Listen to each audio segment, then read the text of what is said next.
राधे राधे दोस्तों, जय श्री कृष्णा। कान्हा जी की कृपा हम सब पर बनी रहे, इन्हीं शुभकामनाओं के साथ आज की वीडियो को शुरू करते हैं।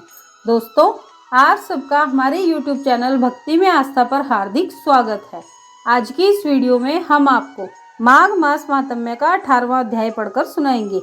आप सबसे रिक्वेस्ट है कि वीडियो को पूरा और ध्यान से सुनिएगा। चलिए शुरू करते हैं। श्री वशिष्ठ ऋषि कहने लगे कि हे राजन, मैंने दत्तात्रेय जी के द्वारा कहा गया माघ मास महात्म्य तुमसे कहा। अब माघ मास के स्नान का फल भी सुनो। हे परतम, माघ स्नान सब यज्ञों, व्रतों का और तपों का फल देने वाला है। माघ मास स्नान करने वाले स्वयं तो स्वर्ग में जाते ही हैं, किंतु उनके माता और पिता दोनों के कुलों को भी स्वर्ग ही प्राप्त होता है। जो प्राणी माघ मास में सूर्योदय के समय नदी आदि में स्नान करता है, उसके माता पिता के 7 कुलों की पीढ़ी स्वर्ग को प्राप्त होती है। माघ मास में स्नान करने वाले दुराचारी और कुकर्मी मनुष्य भी पापों से मुक्त हो जाते हैं और इस मास में श्री हरि का पूजन करने वाले पाप समुदाय से छूटकर भगवान के सदृश शरीर वाले हो जाते हैं। यदि कोई आलस से भी माघ में स्नान कर लेता है, उसके भी सब पाप नष्ट हो जाते हैं। जैसे गंधर्व कन्याएं राजा के श्राप से भयंकर कल को भोगती हुई लोमश ऋषि के वचन से माघ में स्नान करने से पापों से छूट गई। यह वार्ता सुनकर राजा दिलीप विनय से पूछने लगा कि हे गुरुदेव, ये कन्याएं किसकी थी? उनको कब और कैसे श्राप मिला? उनके नाम क्या थे? ऋषि के वाक्य से कैसे श्राप मुक्त हुई और उन्होंने कहाँ पर स्नान किया? आप विस्तार पूर्वक सब कथा मुझसे कहिए। वशिष्ठ जी कहने लगे कि हे राजा, जैसे अरणि से स्वयं अग्नि उत्पन्न होती है, वैसे ही यह कथा धर्म और संतान उत्पन्न कर देती है। हे राजन, सुख संगीत नामक गंधर्व की कन्या का नाम विमोहिनी था।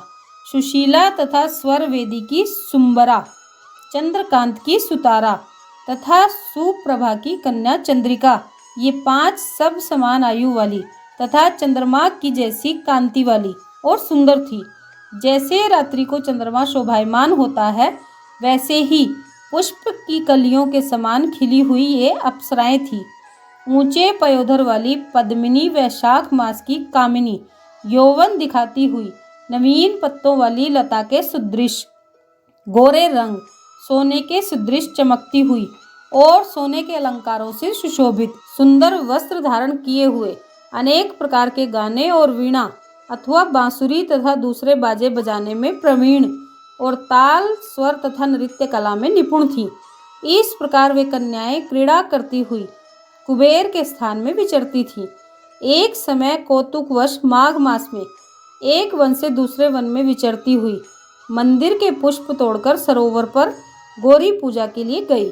स्वच्छ जल के सरोवर में स्नान करके वस्त्र धारण कर, मौन हो, बालू मिट्टी की गौरी बनाकर चंदन, कपूर, कुमकुम और सुंदर कमलों से उपचार सहित पूजन करके ये 5 कन्याएं ताल नृत्य करने लगी। फिर ऊंचे गांधार स्वर में सुंदर सुंदर गीत गाने लगी। जब ये कन्याएं गाने और नाचने में लीन थी, तो उस अच्छोद नामक उत्तम तीर्थ में वेद निधि नाम के मुनि के पुत्र अग्निप ऋषि स्नान को गए। वह युवा ऋषि सुंदर मुख, कमल के सदृश नयन, विशाल छाती, सुंदर भुजाओं वाला दूसरे कामदेव के समान था। शिखा सहित दंड लिए, मृग चरम ओढ़े, यज्ञोपवीत धारण किए हुए था। उसको देखकर 5 कन्याएं मुग्ध हो गई और उसका रूप एवं यौवन देखकर कामदेव से पीड़ित हो देखो देखो ऐसा कहती हुई उस ब्राह्मण के चित्त में कामदेव का डर उत्पन्न करने लगी और आपस में विचार करने लगी कि यह कौन है। रति रहित होने से कामदेव तो नहीं है, एक होने से अश्विनी कुमार भी नहीं है। यह कोई गंधर्व या किन्नर या काम रूप धारण कर कोई सिद्ध या किसी ऋषि का श्रेष्ठ पुत्र या मनुष्य है। कोई भी हो, ब्रह्मा जी ने इसको हमारे लिए बनाया है। जैसे पूर्व कर्म के प्रभाव से संपत्ति प्राप्त होती है, वैसे ही गौरी जी ने हम कुमारियों के लिए श्रेष्ठ वर दिया है और आपस में यह तुम्हारा वर है या मेरा अथवा सबका, ऐसा कहने लगी। जिस समय उस ऋषि पुत्र ने अपनी मध्याह्न की क्रिया करके ऐसे वचन सुने, तो वह सोचने लगा कि यह तो बड़ी समस्या उत्पन्न हो गई। ब्रह्मा, विष्णु, महेश आदि देवता तथा बड़े योगीश्वर भी स्त्रियों के ब्रह्म जाल में मोहित हो गए हैं। इनके तीक्ष्ण बाणों से किसका मन रूपी हिरण घायल नहीं हो सकता। जब तक नीति और बुद्धि रहती है तब तक पाप से भय रहता है। जब तक तप की गंभीरता रहती है, यम विधि का पालन होता है, तब तक मनुष्य स्त्रियों के काम रूपी बाणों से बींधा नहीं जाता। ये मुझे उन्मत्त और मुग्ध कर रही हैं। किन गुणों से धर्म की रक्षा हो सकती है? स्त्रियों के मांस, रक्त, मल मूत्र से बने घृणित और अशुद्ध शरीर में कामी लोग ही सुंदरता की कल्पना करके रमण कर सकते हैं।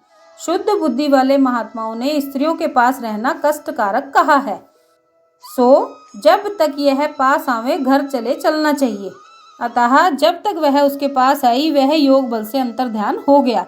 ऋषि पुत्र के ऐसे अद्भुत कर्म देखकर वह चकित होकर डरी हुई चारों तरफ देखने लगी और आपस में कहने लगी, यह क्या इंद्रजाल था जो देखते देखते विलीन हो गया। और वह विरह की अग्नि में जलने लगी और कहने लगी कि हे कांत, तुम हमको छोड़कर कहाँ चले गए? क्या तुमको ब्रह्मा ने हमको विरह रूपी अग्नि में जलाने के लिए ही बनाया था? क्या तुम्हारा चित्त दया रहित है जो तुम हमारा चित्त दुखाकर कहीं चले गए? क्या तुमको हमारा विश्वास नहीं? क्या तुम कोई मायावी हो? बिना किसी अपराध के हम लोगों पर क्यों क्रोध करते हो? हे हृदयेश्वर, तुम्हारे बिना हम नहीं जीवेंगी। जहाँ पर आप गए हो हमें शीघ्र वहीं ले चलो। हमारा संताप हरो और हमको दर्शन दो, दया करो। सज्जन लोग किसी का नाश नहीं देख पाते। ये था 18वां अध्याय। बोलिए श्री हरि भगवान की जय। तो दोस्तों, ये था माघ मास महात्म्य का 18वां अध्याय। आप सबने वीडियो को ध्यान से सुना, इसके लिए आपका धन्यवाद। आज की वीडियो में बस इतना ही। कल फिर मिलेंगे एक और नई वीडियो के साथ। तब तक स्वस्थ रहिए, मस्त रहिए, अपना और अपनों का ख्याल रखते रहिए और प्रभु के श्री चरणों से जुड़े रहिए। राधे राधे दोस्तों, जय श्री कृष्णा, जय माता दी।